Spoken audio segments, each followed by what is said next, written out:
इस वीडियो में हम लोग पार्ट नंबर 6 देखेंगे यूपी टेट के 2026 के ईवीएस। अब इसमें सभी विविध प्रकार के क्वेश्चन रहेंगे, चैप्टर वाइज या सब्जेक्ट वाइज नहीं रहेगा।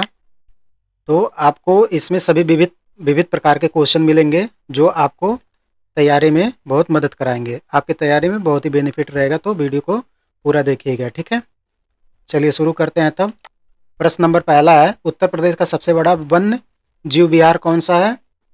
तो कौन सा हस्तिनापुर का वन्य जीव विहार सबसे बड़ा है उत्तर प्रदेश का?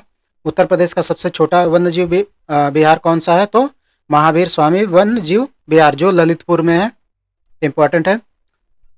कतरनिया घाट वन्य जीव विहार उत्तर प्रदेश के किस जिले में स्थित है? तो बहराइच जिले में है। उत्तर प्रदेश में लाख मौसी पक्षी विहार कहाँ स्थित है? तो कन्नौज में। यह यूपी का सबसे बड़ा पक्षी विहार है। अगला, कीठम झील या सुर सरोवर पक्षी अभयारण्य उत्तर प्रदेश के किस शहर में है? तो आगरा में है। कहाँ पे है? आगरा में। अगला देखते हैं, उत्तर प्रदेश के किस जिले को इत्र नगरी कहा जाता है? तो किसको कहा जाता है? कन्नौज को। गंगा नदी उत्तर प्रदेश के किस जिले से प्रवेश करती है? तो बिजनौर जिले से। उत्तर प्रदेश का राजकीय पशु कौन सा है? तो बारहसिंगा है। समसपुर पक्षी विहार उत्तर प्रदेश के किस जिले में स्थित है? तो रायबरेली में है। उत्तर प्रदेश में यूरेनियम किस जिले में पाया जाता है? तो ललितपुर जिले में पाया जाता है, ठीक है। ये इंपॉर्टेंट है, ललितपुर जिला यूरेनियम के लिए। अगला, एनसीएफ 2005 के अनुसार प्राथमिक स्तर पर ईवीएस शिक्षण का मुख्य उद्देश्य क्या होना चाहिए? तो क्या होता है? कक्षा कक्षी जो अधिगम को विद्यालय के बाहर के जीवन से जोड़ना, यानी स्कूली वातावरण प्लस जो बाहरी जीवन है उसको जोड़ने के लिए प्राथमिक स्तर पर ईवीएस पढ़ाया जाता है, ठीक है। अगला, प्राथमिक स्तर पर पर्यावरण अध्ययन के मूल्यांकन के लिए सबसे उपयुक्त उपकरण क्या है? तो सबसे उपयुक्त उपकरण पोर्टफोलियो होता है। एक क्वेश्चन पूछा भी है। अगला, पर्यावरण अध्ययन की पाठ्यपुस्तकों में पहेलियां और कविताएं को शामिल करने का मुख्य उद्देश्य क्या होता है?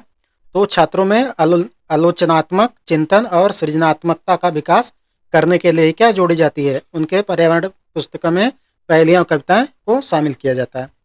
अगला, एपिडिस्कोप का उपयोग शिक्षण में किस कार्य के लिए किया जाता है? तो अपारदर्शी चित्रों को पर्दे पर बड़ा करके दिखाने के लिए, ठीक है। अगला, पर्यावरण अध्ययन की प्रकृति कैसी होनी चाहिए या कैसी होती है? एकीकृत होती है। इसमें विज्ञान, सामाजिक विज्ञान, पर्यावरण शिक्षा सब शामिल होते हैं, ठीक है। इंटीग्रेटेड होता है ये। अगला क्वेश्चन देखते हैं कि सीखने के आकलन के लिए, जो सीखने के लिए आकलन का मुख्य फोकस क्या होता है? शिक्षण अधिगम की प्रक्रिया के दौरान छात्रों की कमियों को पहचानना और सुधार करना, ठीक है।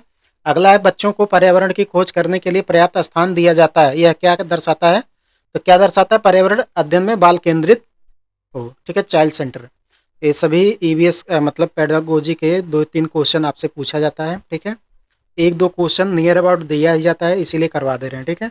विविध, इसीलिए इस पूरे पार्ट का नाम ही विविध रखते हैं, ठीक है। प्राथमिक स्तर पर मानचित्रण सिखाने से बच्चों में किस कौशल का विकास होता है? तो स्थानों की सापेक्ष स्थिति और दिशा का बोध, ठीक है। अगला, पर्यावरण अध्ययन में क्षेत्र भ्रमण का मुख्य उद्देश्य क्या होता है? क्षेत्र भ्रमण मतलब फील्ड ट्रिप में मतलब क्या होता है कि प्रत्यक्ष अनुभव हो, ठीक है। छात्रों को क्या होना चाहिए? प्रत्यक्ष अनुभव, डायरेक्ट एक्सपीरियंस लें उससे। आगे देखते हैं, कहानी कथनविद पर्यावरण शिक्षण में क्यों प्रभावी मानी जाती है? क्यों मानी जाती है? क्योंकि यह है अमूर्त अवधारणाओं अमूर्त अवधारणाओं को संदर्भित और रुचिकर बनाती है। कहानी कथनविद जो होती है कि जो भी अमूर्त अवधारणाएं हैं उसे क्या करता है कि प्रभावी और रुचिकर बनाने के लिए प्रयोग किया जाता है, ठीक है। कोई भी टॉपिक को कहानी माध्यम से समझा दीजिए, बच्चे आराम से समझ जाते हैं, ठीक है। नेक्स्ट, अगला प्रश्न देखते हैं, उत्तर प्रदेश का पक्षी विहार कौन सा है? तो पक्षी विहार कौन सा है? तो नवाबगंज पक्षी विहार। इसका नया नाम शहीद चंद्रशेखर आजाद पक्षी विहार है। अगला, सैंडी पक्षी अभयारण्य उत्तर प्रदेश के किस जिले में स्थित है? तो किस जिले में? हरदोई में है। अगला क्वेश्चन, उत्तर प्रदेश के किस शहर को पीतल नगरी कहा जाता है? तो किस शहर को पीतल नगरी कहा जाता है? मुरादाबाद को। अगला, समन पक्षी विहार उत्तर प्रदेश के किस जिले में है? तो किस जिले में है? मैनपुरी में है। उत्तर प्रदेश में प्रथम जैव प्रौद्योगिकी की पार्क यानी बायोटेक पार्क कहाँ स्थापित किया गया है? तो लखनऊ में। पार्वती अर्गापच्छी बिहार उत्तर प्रदेश के किस जिले में स्थित है? तो गोंडा जिले में। ठीक है। उत्तर प्रदेश में लायन सफारी पार्क कहाँ है? तो ये कहाँ है? इटावा में है। उत्तर प्रदेश की किस नदी को गोमती नदी की सहायक नदी माना जाता है? और गोमती का उद्गम कहाँ से होता है? दो क्वेश्चन एक ही में पूछा है, तो कहाँ से होता है देख लीजिए। सई नदी सहायक है और गोमती का उद्गम पीलीभीत के फुलहर झील से होता है। ठीक है, इंपॉर्टेंट लगा लीजिए। अमनगढ़ टाइगर रिजर्व उत्तर प्रदेश के किस जिले में स्थित है? तो बिजनौर जिले में स्थित है। यह कार्बेट टाइगर रिजर्व का बफर क्षेत्र है। ठीक है। अगला, उत्तर प्रदेश का कौन सा जिला तीन तरफ से मध्य प्रदेश से घिरा है? तो ललितपुर। अगला 91, पर्यावरण अध्ययन में दत्त कार्य का मुख्य उद्देश्य क्या होता है? तो छात्रों को स्वयं अध्ययन के अवसर और विस्तार प्रदान करना। प्राथमिक स्तर पर खेलविद शिक्षण में क्यों उपयोगी है? क्योंकि यह बच्चों को संज्ञानात्मक और शारीरिक शिक्षा दोनों विकास में सहायक होता है। यदि कोई छात्र कक्षा में लगातार प्रश्न पूछता है तो शिक्षक को क्या करना चाहिए? उसके प्रश्नों का सकारात्मक उत्तर दें और देकर उसकी जिज्ञासा को शांत करनी चाहिए। ठीक। नेक्स्ट, पर्यावरण अध्ययन में परियोजनाविद प्रोजेक्ट मेथड के जनक कौन है? तो कौन है? विलियम किलपैट्रिक है। ठीक है, इंपॉर्टेंट है, पूछा भी गया है प्यूटेट में। CCE continuous and comprehensive evolution में व्यापक शब्द का क्या अर्थ है? ठीक है, क्या होता है? शैक्षिक और सह शैक्षिक दोनों क्षेत्रों का मूल्यांकन। अगला प्रश्न, पर्यावरण शिक्षण में दृश्य श्रव्य सामग्री का उपयोग क्यों किया जाता है? क्यों किया जाता है? कि वो इंद्रियों को सक्रिय करके अधिगम को अस्थायी और प्रभावी बनाने के लिए। ठीक है, ये भी पूछा गया यूपी टेट में। प्राथमिक स्तर पर पर्यावरण की पाठ्य पुस्तकों में लिंग रूढ़वादिता, जो जेंडर स्टीरियोटाइप होते हैं, को दूर करने का क्या उपाय है? तो क्या उपाय होना चाहिए? कि महिलाओं को गैर पारंपरिक भूमिकाओं जैसे डॉक्टर, वैज्ञानिक, ड्राइवर में दिखना चाहिए। ठीक है, इससे समाज का क्या स्टीरियोटाइप दूर होगा। ठीक है, समस्या समाधान विधि प्रॉब्लम सॉल्विंग मेथड का पहला चरण क्या होता है? तो पहला चरण समस्या की पहचान करना होता है, ये पूछा गया है। ठीक है, इंपॉर्टेंट है। पर्यावरण अध्ययन में उपाख्यानात्मक अभिलेख का क्या उपयोग है? तो बच्चों के व्यवहार का मुख्य घटना और कौशलों को लिखित विवरण रखना ही होता है। ठीक है, प्राथमिक स्तर पर पर्यावरण का कार्यक्रम कैसा होना चाहिए? तो सरल से कठिन की ओर होना चाहिए, जिससे मूर्त से अमर्त की ओर बढ़े बच्चे। ठीक है, जब धीरे धीरे आसान चीजें सीखेंगे तो क्या होगा कि बच्चों में धीरे धीरे आसान से कठिन की ओर बढ़ सकते हैं। ठीक है, अगला प्रश्न, उत्तर प्रदेश का सबसे पूर्वी और सबसे पश्चिमी जिला कौन सा है? तो सबसे पूर्वी जिला बलिया है, सबसे पश्चिमी जिला शामली है। उत्तर प्रदेश का कौन सा जिला 4 राज्यों की सीमाओं को स्पर्श करता है? तो सोनभद्र है। बिहार, झारखंड, मध्य प्रदेश और छत्तीसगढ़ को यह क्या करता है? टच करता है। अगला, थारू जनजाति उत्तर प्रदेश के किस क्षेत्र में मुख्य रूप से पाई जाती है? इंपॉर्टेंट है, पूछा भी गया है। तो तराई क्षेत्र में। ठीक है, उत्तर प्रदेश की कौन सी जनजाति दीपावली को शोक पर्व के रूप में मनाती है? कौन मनाती है? थारू जनजाति। ठीक है, अगला, उत्तर प्रदेश में हिंगवा झील कहाँ स्थित है? तो हिंगवा झील वाराणसी में है। ठीक है, रानीपुर वन्य जीव विहार उत्तर प्रदेश के किस जिले में उपस्थित है, जिसे हाल ही में टाइगर रिजर्व बनाया गया है? तो चित्रकूट जिले में। ठीक है, अगला, उत्तर प्रदेश में सर्वाधिक वर्षा किस जिले में और सबसे कम वर्षा किस जिले में होती है? तो सर्वाधिक वर्षा गोरखपुर में, सबसे कम मथुरा में होती है। ठीक है, उत्तर प्रदेश के किस जिले को धान का कटोरा कहा जाता है? तो चंदौली को धान का कटोरा कहा जाता है। ठीक है, इंपॉर्टेंट है यूपी विशेष के लिए। अगला, उत्तर प्रदेश में कांच उद्योग के लिए कौन सा शहर प्रसिद्ध है, जिसे सुहाग नगरी भी कहा जाता है? तो फिरोजाबाद के लिए। ठीक है, फिरोजाबाद को ही चूड़ियों के लिए सबसे प्रसिद्ध है। अगला, कल्प योजना उत्तर प्रदेश में किससे संबंधित? अगला प्रश्न देखते हैं, समसपुर पक्षी बिहार उत्तर प्रदेश के किस जिला में स्थित है? तो रायबरेली में है। उत्तर प्रदेश का कौन सा जिला टेराकोटा मिट्टी के बर्तनों और खिलौनों के लिए जीआई टैग के लिए प्रसिद्ध है? तो गोरखपुर। विजय सागर पश्चिमी बिहार उत्तर प्रदेश के किस जिले में स्थित है? तो महोबा जिले में। उत्तर प्रदेश के किस जिले को चावल का कटोरा या काला नमक चावल के लिए माना जाता है? तो सिद्धार्थनगर को। ठीक है, अभी भी हाल ही में उसको जीआई टैग मिला है। सोनभद्र जिले की सीमा को स्पर्श करने वाला एकमात्र देश या पड़ोसी राज्य कौन से हैं? तो 4 राज्य हैं। ठीक है, बिहार, झारखंड, मध्य प्रदेश और छत्तीसगढ़। इससे कोई देश स्पर्श नहीं करता। ठीक है, अगला, उत्तर प्रदेश में कछुआ वन्यजीव विहार कहाँ स्थित है? तो वाराणसी में है, जो गंगा नदी से किलोमीटर के क्षेत्र के एरिया जो आती है वो ये, ठीक है।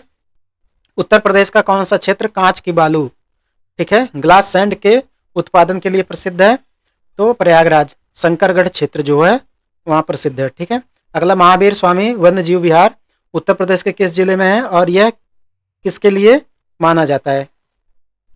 ठीक है, तो ललितपुर में यह उत्तर प्रदेश का सबसे छोटा वन्य जीव विहार है। उत्तर प्रदेश में सुराहाताल पक्षी विहार, जिसे लोकनायक जयप्रकाश नारायण पक्षी विहार कहा जाता है, कहाँ है? तो बलिया जिला में, ठीक है। उत्तर प्रदेश का कौन सा शहर चमड़ा उद्योग और कसीदाकारी के लिए वैश्विक स्तर का प्रसिद्ध है? तो कानपुर और आगरा, ठीक है। अगला देखते हैं, विश्व का पहला अंतर्राष्ट्रीय पर्यावरण सम्मेलन कहाँ और कब आयोजित किया गया था? तो स्टॉकहोम में, स्वीडन में, और साल कौन सा था? 1972, ठीक है। ये पूरा विविध ये है, ठीक है। हर चैप्टर से कोई ना कोई क्वेश्चन मिलते रहेंगे, आपका रिवीजन होता रहेगा। धारणी विकास शब्द का पहली बार आधिकारिक प्रयोग किस रिपोर्ट में किया गया था? तो किसमें? ब्रेटलैंड रिपोर्ट में, जिसका शीर्षक था आवर कॉमन फ्यूचर। अगला, ट्रैफिक संस्था का मुख्य कार्य क्या है? तो ट्रैफिक संस्था का मुख्य कार्य क्या होता है? कि वन्य जीवों और वनस्पतियों के अवैध व्यापार का निगरानी रखना।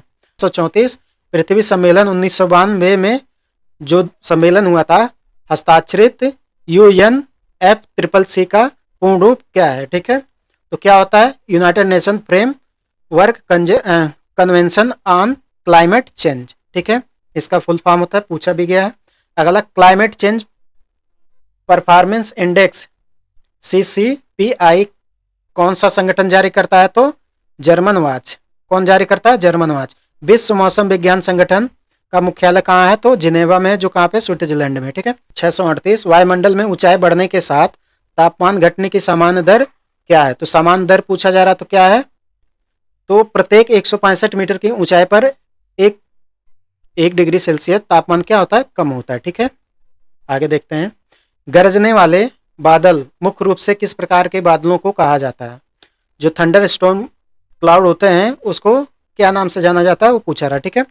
तो क्या है? कपासी या बरसी मेघ।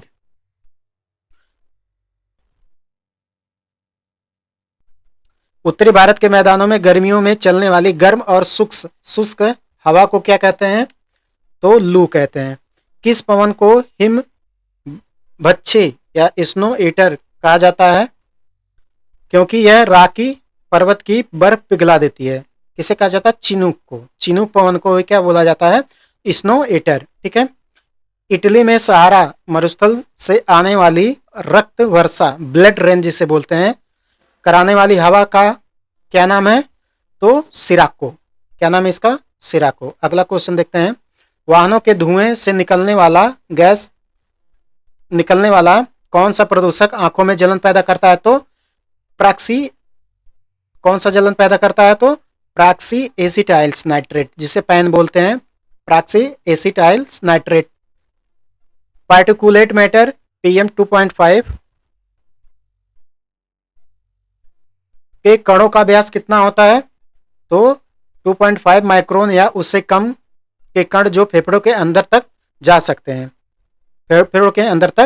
हैं, प्रकाश रासायनिक धुंध यानी फोटोकेमिकल स्मोक मुख्य रूप से किन दो तत्वों से मिलकर बनती है? तो नाइट्रोजन के ऑक्साइड और हाइड्रोकार्बन के तत्वों से मिलकर बनती है, ठीक है। अगला, वायुमंडल की किस परत में तापमान अचानक बहुत तेजी से बढ़ना शुरू होता है? तो वायुमंडल या आयनमंडल में, ठीक है। समुद्र से जमीन की ओर चलने वाली ठंडी हवाओं को क्या कहा जाता है जो दिन के समय चलती हैं? तो उन्हें सागर समीप बोलते हैं, सी ब्रिज उसको बोलते हैं। अगला, भारत के राष्ट्रीय ध्वज की लंबाई और चौड़ाई का अनुपात क्या है? तो 3:2 है। भारत का राष्ट्रीय जलीय जीव कौन सा है? तो गंगा डॉल्फिन है। प्रसिद्ध यक्षगान किस राज्य का लोक नृत्य है? तो कर्नाटक का है। क्षत्रिया किस राज्य का प्रसिद्ध शास्त्रीय नृत्य है? तो असम का है। भारत की सबसे बड़ी जनजाति कौन सी है? तो भील जनजाति। जनगणना के अनुसार इसके बाद गोंड जनजाति आती है, ठीक है। सबसे बड़ी भील है। टोंडा जनजाति मुख्य रूप से कहाँ निवास करती है? तो तमिलनाडु के नीलगिरी पहाड़ियों में, ठीक है। अगला देखते हैं, भारत के राष्ट्रीय चिन्ह में नीचे अंकित सत्यमेव जयते किस उपनिषद से लिया गया है? तो किससे लिया गया है? तो मुंडो उपनिषद से लिया गया है। बिश्नोई आंदोलन का संबंध किस राज्य से है और यह इसके प्रेरणा कौन है? तो राजस्थान से है, संत जाम्बोजी और अमृता देवी बिश्नोई से है। ठीक है। तमाशा और लावनी किस राज्य के प्रमुख लोक नृत्य हैं? तो महाराष्ट्र के हैं। जल्लीकट्टू त्योहार किस राज्य में मनाया जाता है? तो तमिलनाडु में पोंगल के समय मनाया जाता है। आगे देखते हैं, परिस्थिति के तंत्र में ड्रेटिट्योर किसे कहा जाता है? तो किसे कहा जाता है? केंचुआ और दीमक जैसे जीवों को जो मृत कार्बनिक पदार्थों को खाते हैं। दो अलग अलग परिस्थितिकी तंत्रों के बीच के संक्रमण क्षेत्र को क्या कहते हैं? तो इकोटोन कहते हैं। किसी खाद्य श्रृंखला में जीवों की संख्या के पिरामिड को उल्टा किस तंत्र में देखा जाता है? तो एक पेड़ की परिस्थितिकी तंत्र में। ठीक है। खाद्य जाल में ऊर्जा का प्रभाव कैसा होता है? तो बहुदिशीय होता है, जबकि खाद्य जाल में एक दिशीय होता है। ठीक है। प्रश्न नंबर 665, खाद्य जाल में ऊर्जा का प्रभाव कैसा होता है? तो बहुदिशीय होता है, जबकि खाद्य श्रृंखला में एक दिशीय होता है। ठीक है। अगला, तालाब के पारिस्थितिकी तंत्र में बायोमास का पिरामिड कैसा होता है? तो उल्टा होता है। ठीक है। इन्वर्टेड इसको बोलते हैं। इकोलॉजिकल निके शब्द का सर्वप्रथम प्रयोग किसने दिया था? तो जोसेफ ग्रीनेल ने दिया था। ठीक है। जो पौधे बहुत कम पानी वाले या मरुस्थलीय क्षेत्रों में उगते हैं क्या कहलाते हैं? तो क्या कहलाते हैं? देखते हैं कि मरुभेदी इसको बोलते हैं जेरोफाइट्स। समुद्र की सतह पर तैरने वाले छोटे छोटे पौधों को क्या कहा जाता है? तो फाइकोप्लांटन क्या बोलते हैं? जो समुद्र की सतह पर तैरने वाले छोटे छोटे पौधों को क्या कहते हैं? तो क्या बोलते हैं? फाइटोप्लांटन। ठीक है। अगला, जब दो जीव एक साथ रहते हैं और दोनों को लाभ होता है तो यह संबंध क्या कहलाता है? सहजीविता। कवक, फंगी और शैवाल के सहजीवी संबंध से किसका निर्माण होता है? तो लाइकेन का। अगला, कौन सा पक्षी अलमारी के ऊपर या आईने के पीछे अपना घोंसला बना लेता है? तो गौरैया। चींटियां, मधुमक्खियों के अलावा और कौन से कीट सामाजिक रूप से समूह में रहते हैं? तो दीमक और ततैया। रेगिस्तानी ओक के तने में स्थानीय लोग क्या डालकर पानी निकालते हैं? तो पतला पाइप। ये जनरल क्वेश्चन है। कौन सा जंतु अपने जीवन काल में कभी पानी नहीं पीता है और वह अपनी पानी की कमी कैसे पूरा करता है? तो कंगारू और चूहा। ठीक है। कंगारू चूहा बीजों को जो बसा होता है उसमें ऑक्सीकरण जो होता है उसी से काम अपना चला लेता है। पक्षी एक ही समय में दो अलग अलग चीजों पर नजर कैसे रख लेते हैं? क्योंकि उनके सिर के दोनों तरफ आंखें होती हैं और वे अलग अलग दिशा में देख सकते हैं। ठीक है। बाघ की मूंछें उसे घने अंधेरे में किस प्रकार मदद करती हैं? तो हवा में हुए कंपन को भांपने के लिए और शिकार की सही स्थिति का पता लगाने के लिए। ठीक है। पंछी अपनी गर्दन बहुत ज्यादा क्यों हिलाते हैं? क्योंकि पंछियों की आंखें की पुतलियां घूमती नहीं है, इसलिए देखने के लिए उन्हें गर्दन हिलानी पड़ती है। ठीक है। अगला, गाय के आगे के दांत छोटे क्यों होते हैं? क्यों होते हैं? कि पत्तों को काटने के लिए। ठीक है। पीछे के दांत चपटे और बड़े होते हैं चबाने के लिए। बिल्ली के दांत नुकीले किस काम के लिए होते हैं? तो मांस को फाड़ने काटने के लिए। किस जीव के दांत हमेशा बढ़ते रहते हैं? इसलिए वह चीजों को कुतरता रहता है। तो कौन सा है? गिलहरी और चूहा। ठीक है। अगला, रेशम का कीड़ा किस पेड़ की पत्तियों पर पाला जाता है? तो सहतूत की पत्तियों पर। ये पूछा भी गया है, इंपॉर्टेंट भी है। ठीक है। अपनी गर्दन पूरी को पक्षी अपनी आंखें स्थिर होने के कारण पूरी वस्तु को देखने के लिए क्या करते हैं? अपनी गर्दन को पूरी घुमाते हैं। डॉल्फिन एक दूसरे से बात करने के लिए और शिकार ढूंढने के लिए किस तकनीक का उपयोग करते हैं? तो इकोलोकेशन का प्रयोग करते हैं, जो उच्च आवृत्ति की ध्वनि तरंगे होती हैं। ठीक है। चींटियां अपने समूह की चींटियों को उनके शरीर से निकलने वाले रसायन के कारण पहचान लेती हैं। किस रसायन के कारण? तो फेरोमोन्स। उस रसायन का क्या नाम है? फेरोमोन्स। ठीक है। हाथियों के कान बहुत बड़े क्यों होते हैं? सुनने के साथ साथ वे कान को हिलाकर हवा करते हैं और अपने शरीर का तापमान नियंत्रित करते हैं। स्लॉथ। प्रश्न नंबर 566, स्लॉथ सप्ताह में कितनी बार शौच के लिए पेड़ से नीचे उतरता है? तो केवल एक बार। शेर और बाघ का गुर्राना कितनी दूर तक सुना जा सकता है? तो लगभग 3 किलोमीटर दूर तक। सांप के काटने की दवा सीरम किससे बना जाती है? तो सांप के ही जहर से। मच्छरों को मानव शरीर की उपस्थिति का पता अंधेरे में भी कैसे चल जाता है? ठीक है। तो मानव शरीर की गर्मी से और पैरों के तलवे की गंध से। नर विवर पक्षी के बनाए घोंसले का चयन कौन करता है? तो मादा बीवर। अगला, क्षारीय मिट्टी के सुधार के लिए खेतों में किसका उपयोग किया जाता है? तो जिप्सम का, जिसे कैल्शियम सल्फेट बोलते हैं। ओलेरी कल्चर के अंतर्गत किसका अध्ययन और कृषि की जाती है? तो सब्जियों की खेती का। अगला, वर्मी कल्चर के मुख्य रूप से किसका पालन होता है? तो केंचुए का। भारत में भूरी क्रांति का संबंध किसके उत्पादन से है? तो उर्वरक और चमड़ा उत्पादन से। एक्वाकल्चर से क्या तात्पर्य है? तो जलीय जीवों और पौधों में जैसे मछली, झींगा, सिंघाड़ा कृत्रिम। प्रश्न नंबर 575, एक्वाकल्चर से क्या तात्पर्य है? एक्वा मतलब जो पानी में जल में जो रहने वाले होते हैं उन्हें एक्वा कल्चर बोलते हैं, जैसे जलीय जीवों और पौधे जैसे मछली हो गया, सिंघाड़ा हो गया आदि का जो उसमें पाले जाते हैं। अगला प्रश्न देखते हैं कि सलीम अली राष्ट्रीय उद्यान भारत के किस राज्य केंद्र शासित प्रदेश में है? तो जम्मू और कश्मीर में। ठीक है। मछली अभयारण्य या भारत का सबसे बड़ा राष्ट्रीय नदी अभयारण्य, मछली अभयारण्य या भारत का पहला नदी अभयारण्य ब्यास संरक्षण रिजर्व कहाँ है? तो कहाँ पर? ये पंजाब में। मगरमच्छ संरक्षण एवं प्रजनन परियोजना का भारत में कब शुरुआत की गई थी? तो 1975 में। भारतीय वनस्पति सर्वेक्षण का मुख्यालय कहाँ है? तो कोलकाता में है। भारत के किस राज्य में नोकरेक जैवमंडल आरक्षित क्षेत्र रिजर्व स्थित 690। भारत के किस राज्य में नोकरेक जैवमंडल आरक्षित क्षेत्र स्थित है? तो मेघालय में है। अगला, चंबल के बीहड़ किस प्रकार की मृदा का अपरदन का परिणाम है? तो ये अवनलिका अपरदन के परिणाम है। ठीक है। अगला, पर्वतीय क्षेत्रों में मिट्टी के कटाव को रोकने के लिए किस प्रकार की कृषि की जाती है? तो सोपान कृषि या सीढ़ीदार खेती की। भारत में बादामी क्रांति का संबंध किसके उत्पादन से है? तो मसाला उत्पादन से। ठीक है। गोल क्रांति का संबंध भारत के किस से संबंधित है? या आलू उत्पादन से। ठीक है।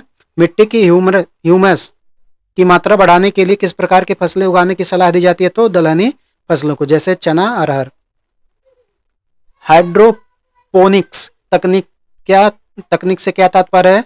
तो मिट्टी के बिना केवल जल और पोषक तत्वों में पौधों को उगाना क्या कहलाता है? हाइड्रोपोनिक्स तकनीकी। अगला, एरोपोनिक्स तकनीक में पौधा कहाँ उगाया जाता है? तो हवा में, बिना मिट्टी बिना पानी के साथ के सीधे पोषक तत्वों को धुंध द्वारा। ठीक है। भारत में इंद्रधनुषी क्रांति का मुख्य उद्देश्य क्या है? तो कृषि क्षेत्र की सभी क्रांतियां हरित, श्वेत, नीली आदि को एक साथ बढ़ावा देने के लिए। तो भारत में इंद्रधनुषी क्रांति का मुख्य उद्देश्य क्या है? तो कृषि क्षेत्र की सभी क्रांतियों जैसे हरित, श्वेत, नीली, ठीक है, एक साथ बढ़ावा देने के लिए। ठीक है। अगला देखते हैं, पौधे के लिए आवश्यक सूक्ष्म पोषक तत्व के 2 उदाहरण दीजिए। तो कौन? जस्ता और बोरान। अगला, भारत का पहला पूर्ण रूप से जैविक खेती करने वाला राज्य कौन सा है? तो सिक्किम है। 2000 में घोषित हुआ ये। तो भारत का पहला पूर्ण रूप से जैविक खेती करने वाला राज्य कौन सा बना? तो सिक्किम वर्ष 2016 में घोषित। उत्तर प्रदेश की कल्याणी नदी का उद्गम स्थल कहाँ माना जाता है? तो बाराबंकी जिले के मैदान से। उत्तर प्रदेश में बुंदेलखंड क्षेत्र में पाई जाने वाली लाल मिट्टी को स्थानीय भाषा में क्या कहते हैं? तो राकड़ या मार मिट्टी। उत्तर प्रदेश में ओपीएम अफीम का सर्वाधिक उत्पादन किस जिले में होता है और एकमात्र अफीम कारखाना कहाँ है? तो बाराबंकी में। सर्वाधिक उत्पादन कारखाना गाजीपुर में। ठीक है। उत्तर प्रदेश के किस जिले को आमों का नगर कहा जाता है? जहां मलिहाबादी दशहरी आम प्रसिद्ध है।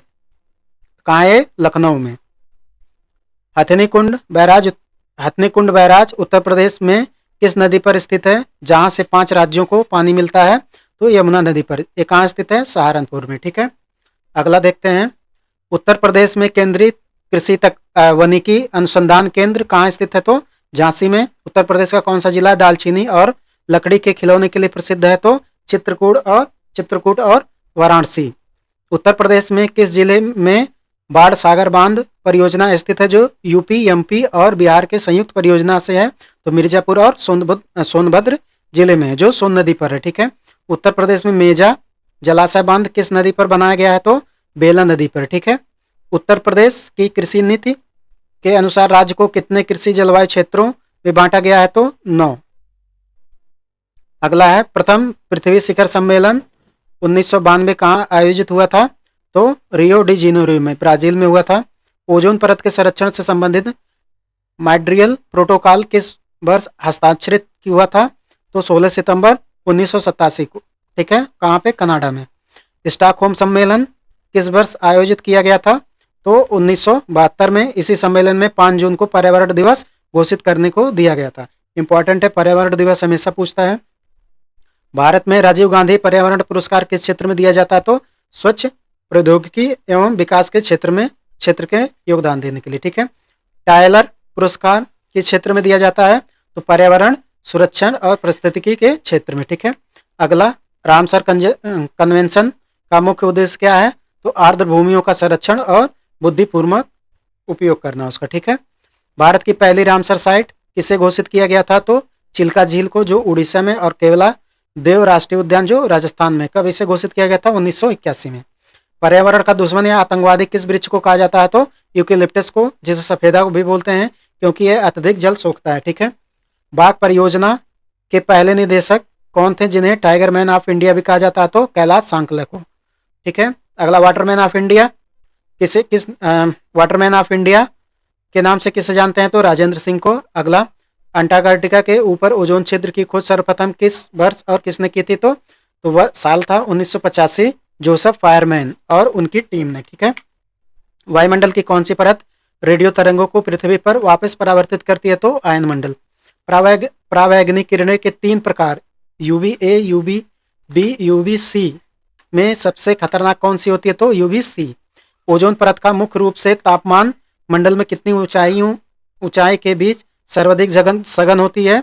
तो लगभग 15 से 35 किलोमीटर के ऊंचाई पे। ठीक है। अगला, रेफ्रिजरेटर और एयर कंडीशन के अलावा ओजोन को नुकसान पहुंचाने वाला हाइलोन मुख्य रूप से कहाँ उपयोग होता है? तो अग्निशामक यंत्रों में। ठीक है। कार्बन डाइऑक्साइड के बाद ग्लोबल वार्मिंग में योगदान देने वाली दूसरी प्रमुख गैस कौन सी है? तो मीथेन है। वायुमंडल की किस परत में मौसमी संबंधी सभी घटनाएं, बादल, वर्षा, आंधी घटित होती हैं? तो क्षोभ मंडल में। ओजोन गैस का रंग कैसा होता है और इसमें कैसी गंध आती है? तो हल्का नीला रंग का होता है, तीखी और सड़ी हुई मछली की जैसी गंध आती है। ठीक है। वायुमंडल में नाइट्रोजन और ऑक्सीजन के बाद तीसरी सबसे अधिक मात्रा में पाई जाने वाली गैस कौन सी है? तो आर्गन, जिसकी परसेंटेज तक कितनी है? 0.93%। ठीक है। ग्रीन हाउस गैसों के उत्सर्जन को कम करने के लिए पेरिस समझौता किस वर्ष हुआ था? तो वर्ष 2015 में, COP21 में। ठीक है।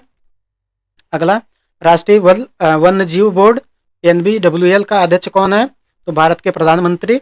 माधव गाडविल समिति का गठन किसके संरक्षण की समीक्षा के लिए किया गया था? तो पश्चिमी घाट के। ठीक है, जो पारिस्थितिकी तंत्र के लिए हुआ था। कस्तूरी रंगन समिति का संबंध किस क्षेत्र से है? किस क्षेत्र के पर्यावरण से संबंधित है? तो पश्चिमी घाट के। ठीक है। अगला, भारत में राष्ट्रीय वनीकरण एवं पारिस्थितिकी विकास बोर्ड की स्थापना कब हुई थी? तो वर्ष 1992 में। वन अधिकार अधिनियम किस वर्ष पारित किया गया था, जो आदिवासी समुदायों को वनों पर अधिकार देता? तो वर्ष 2006 में। केंद्रीय चिड़ियाघर प्राधिकरण CZA की स्थापना भारत में किस वर्ष की गई? तो वर्ष 1992 में। भारत में राष्ट्रीय गंगा नदी बेसिन प्राधिकरण का गठन कब किया गया था? तो 2009 में। पर्यावरण प्रभाव आकलन भारत में कानूनी रूप से किस वर्ष से अनिवार्य किया गया था? तो 1994 से। भारतीय वन्यजीव संरक्षण रणनीति national wild life action plan पहली बार किस वर्ष लागू की गई थी? 1983 में। राष्ट्रीय वन नीति 1988 के अनुसार देश के कुल कितने प्रतिशत भूभाग पर वन होंगे? तो 33% पे। ठीक है। और पहाड़ी क्षेत्रों में 66%। अगला, भारत का पहला परमाणु ऊर्जा केंद्र कहाँ स्थापित किया गया था? तो तारापुर में, जो महाराष्ट्र में, 1969 में। ऊर्जा का वह रूप जो कभी प्रदूषण नहीं फैलाता क्या कहलाता है? सौर ऊर्जा। सौर सेल बनाने में मुख्य रूप से किस तत्व का उपयोग किया जाता है? तो किस तत्व का प्रयोग किया जाता है? सिलिकॉन का। भारत में राष्ट्रीय आपदा प्रबंधन प्राधिकरण का अध्यक्ष कौन होता है? तो प्रधानमंत्री होता है। सुनामी शब्द किस भाषा से लिया गया है? तो जापानी भाषा से।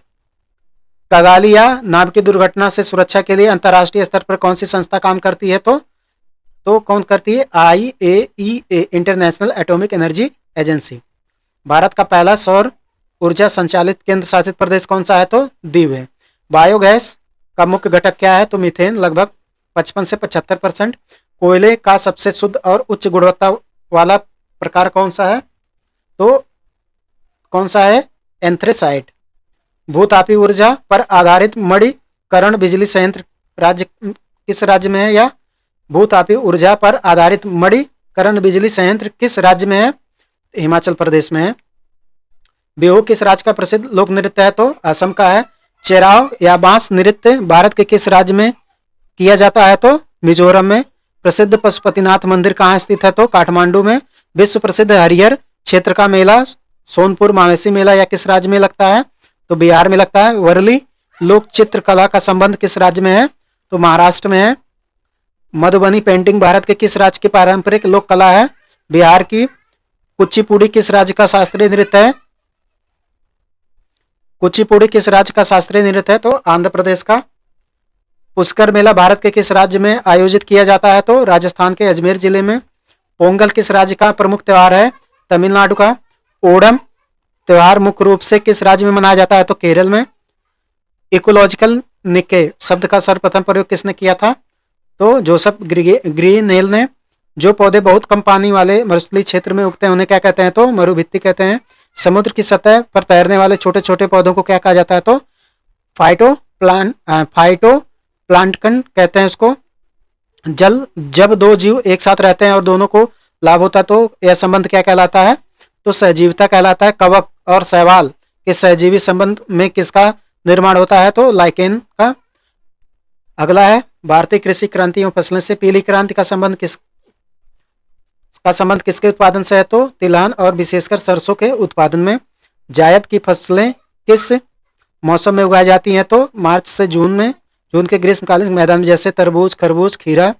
भारत में सिल्वर क्रांति का संबंध किससे है? तो अंडा और पोल्ट्री फार्म में जो उत्पादन किए जाते हैं मुर्गी पालन जैसे होते हैं। पोमोलॉजी के अंतर्गत किसका अध्ययन किया जाता है? तो फलों का अध्ययन। झूम कृषि को ब्राजील में किस नाम से जाना जाता है? तो रोका। मसालों का बगीचा भारत के किस राज्य को कहा जाता है? तो केरल को। सोयाबीन का सर्वाधिक उत्पादन भारत के किस राज्य में होता है? मध्य प्रदेश में। अगला केसर सैफरन का एकमात्र उत्पादक भारतीय राज्य केंद्र शासित प्रदेश कौन सा है? तो जम्मू और कश्मीर। भारत में राष्ट्रीय किसान दिवस कब मनाया जाता है? तो 23 दिसंबर को चौधरी चरण सिंह के जयंती पे। राष्ट्रीय डेयरी अनुसंधान संस्थान NDRI कहाँ स्थित है? तो करनाल में स्थित है। भारत में प्लास्टिक अपशिष्ट प्रबंधन निगम किस वर्ष अधिसूचित किए गए थे? तो वर्ष 2016 में 2021 और 22 में संशोधित हुआ था। इलेक्ट्रॉनिक कचरे में पाई जाने वाली सबसे खतरनाक भारी धातु कौन सी होती है? तो सीसा और कैडमियम। अस्पताल के कचरे को नष्ट करने के लिए किस उच्च तापमान वाली तकनीक का प्रयोग किया जाता है? तो इंसिनरेशन या उसे बोलते हैं भस्मीकरण। सतत विकास लक्ष्य की कुल संख्या कितनी है जिन्हें 2030 तक प्राप्त करना है? तो 17 लक्ष्य हैं। वायु प्रदूषण निवारक नियंत्रण प्राधिकरण नियम वायु प्रश्न नंबर 789 वायु प्रदूषण निवारण और नियंत्रक अधिनियम किस वर्ष पारित किया गया था? तो 1981 में। बेसल कन्वेंशन का संबंध किससे है? तो खतरनाक अपशिष्ट के सीमा पर संचलन और उनके निपटान के नियंत्रण से। ओजोन परत के संरक्षण के लिए वियना कन्वेंशन किस वर्ष हुआ था? तो वर्ष 1985 में या 1985 में हुआ था, 88 में लागू हुआ था। जल प्रदूषण निवारक और नियंत्रण उपकरण अधिनियम किस वर्ष लागू हुआ था? तो 1977 में। कार्टाजेना प्रोटोकॉल का संबंध किससे है? तो जैव सुरक्षा से है। नगोया प्रोटोकॉल का मुख्य उद्देश्य क्या है? तो अनुवांशिक संसाधनों तक पहुंच और उनके लाभों का निष्पक्ष बंटवारा के लिए। ठीक है। विश्व आर्द्रभूमि दिवस कब मनाया जाता है? तो 2 फरवरी को। विश्व वन दिवस प्रतिवर्ष किस तिथि को मनाया जाता है? तो 21 मार्च को। विश्व कछुआ दिवस कब मनाया जाता है? 23 मई को। भारत में राष्ट्रीय ऊर्जा संरक्षण दिवस कब मनाया जाता है? तो 14 दिसंबर को। विश्व मरुस्थलीय रोकथाम दिवस कब मनाया जाता है? तो 17 जून को। विश्व मृदा दिवस प्रतिवर्ष कब मनाया जाता है? तो 5 दिसंबर को। विश्व महासागर दिवस कब मनाया जाता है? 8 जून को। ठीक है, अगला देखते हैं। विश्व पर्यावरण दिवस कब मनाया जाता है? तो अक्टूबर के पहले सोमवार को। राष्ट्रीय प्रदूषक नियंत्रण दिवस भारत में कब मनाया जाता है? तो 2 दिसंबर को, भोपाल गैस त्रासदी की याद में। और विश्व हाथी दिवस कब मनाया जाता है? तो 12 अगस्त को। ठीक है, इसी प्रकार हमारा ईवीएस के 800 क्वेश्चन लगभग कंप्लीट हो गए। इन्हीं से आपके पेपर में सब आएंगे। ठीक है, तो आई होप आपकी तैयारी इससे अच्छी होगी। ठीक है, आप लोग इसको बार बार रिवीजन कर लीजिएगा एग्जाम से पहले। धन्यवाद।